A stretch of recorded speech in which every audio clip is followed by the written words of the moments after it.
এখন আমাদের অর্থোগ্রাফিতে যেটা হচ্ছে বর্ণ, ইংরেজি যেটাকে বলে লেটার।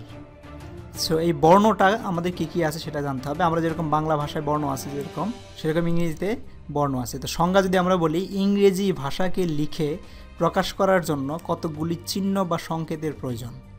চিহ্ন তো অবশ্যই, চিহ্ন বা সংকেত এই জন্য বলা হইতেছে যে আমরা যেটা লিখি, যেমন আমরা যদি লিখি একটা চিহ্ন, এটা একটা চিহ্নর মতো, আমরা বিভিন্ন জায়গায় যেরকম আঁকি ঝুঁকি করি সেরকম চিহ্নের মতো, এটা একটা চিহ্ন যেটাকে আমরা একটা নাম দিয়েছি, এটা বলে এ। তো এই জন্য ইংরেজি ভাষাকে লিখে প্রকাশ করার জন্য কতগুলি চিহ্ন বা সংকেতের প্রয়োজন। সাংকেতিক এই চিহ্নগুলির এক একটিকে লেটার বা বর্ণ বলে। এরকম যেরকম সাংকেতিক চিহ্ন আছে সেই চিহ্নগুলোকে এক একটাকে বর্ণ বলে। যেরকম আমাদের স্বর অ একটা বর্ণ, ক একটা বর্ণ, সেরকম এ এখানে একটা বর্ণ, বি একটা বর্ণ হবে, বি একটা বর্ণ, সি একটা বর্ণ।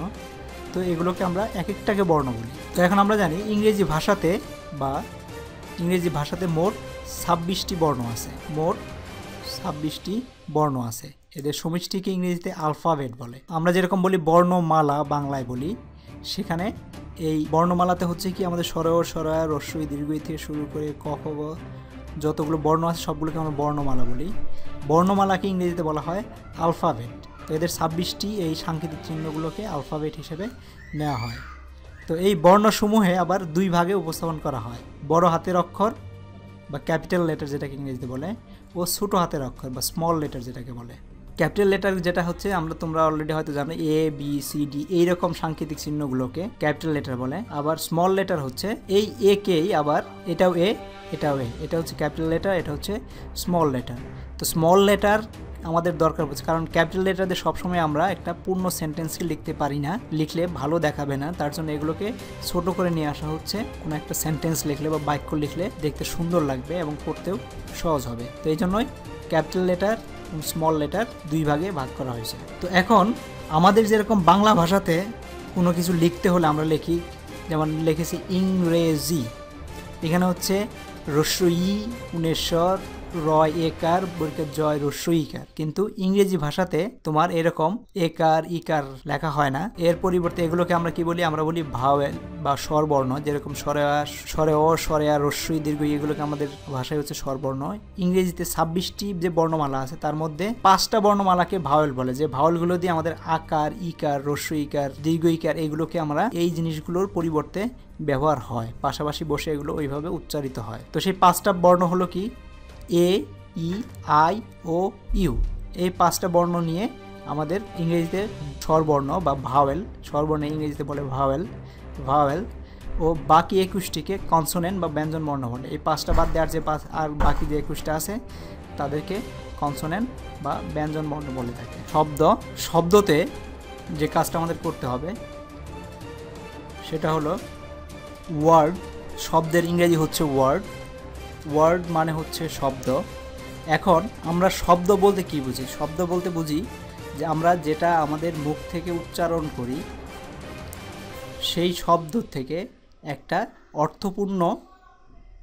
অর্থপূর্ণ জিনিস ব্যক্ত হয়, তাকে শব্দ বলে। তো শব্দ যখন লিখব আমরা, তো এখানে লিখতে হবে 2 বা ততোধিক লেটার পাশাপাশি বসিয়ে কোনো অর্থ প্রকাশ করিলে তাকে ওয়ার্ড বলে। তো 2 বা ততোধিক, তার মানে একটা শব্দ হতে হলে তোমাকে কমপক্ষে 2টা লেটার লাগবে, পাশাপাশি বসাইতে হবে এবং বসিয়ে কোনো অর্থ প্রকাশ করতে হবে, তাকে অবশ্যই অর্থ প্রকাশ করলে তাকে ওয়ার্ড। যদি অর্থ প্রকাশ না হয় তাহলে সেটা শব্দ না। যেমন ধরো আমি লিখলাম XY, এর মানে কিচ্ছু না, এর কোনো অর্থ নাই। তার মানে যদিও 2টা লেটার পাশাপাশি লিখছি কিন্তু এটা কোনো অর্থ প্রকাশ করতেছে না, বিধায় এটা কোনো শব্দ না, এটা কোনো ওয়ার্ড না। তার মানে 2 বা ততোধিক ওয়ার্ড লেটার পাশাপাশি বসে যদি অর্থ প্রকাশ করে তাহলে শুধু ওয়ার্ড বা শব্দ তৈরি হবে। যেমন স্টুডেন্ট, গুড। স্টুডেন্ট মানে জানো ছাত্র, গুড মানে হচ্ছে ভালো। তো এগুলো দেখো 2 বা ততোধিক, 2 এর অধিক, 1 2 3 4 5 6 7, 7টা লেটার পাশাপাশি বসে একটা শব্দ গঠন করছে। তো এই শব্দ গঠন করতে হলে তাকে কী করতে হচ্ছে, STUDENT স্টুডেন্ট লিখতে হচ্ছে। তো এখানে আমরা যদি বাংলায় লিখতাম তাহলে স্টুডেন্ট কেমন লিখতাম, মধ্যাহ্ন স স্টুডেন্ট। হসন্ত দিয়ে ট লিখতে পারি বা একসাথে লিখতে পারি, স্টুডেন্ট লিখতাম।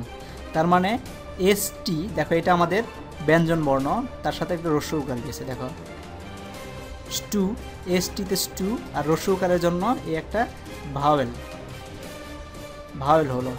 তারপর ডেন, ড দেখো কনসোনেন্ট বা ব্যঞ্জন বর্ণ বাংলাতে, তার সাথে একার আছে, এর জন্য এই আরেকটা ভাওয়েল, এই একারের জন্য ই বসছে।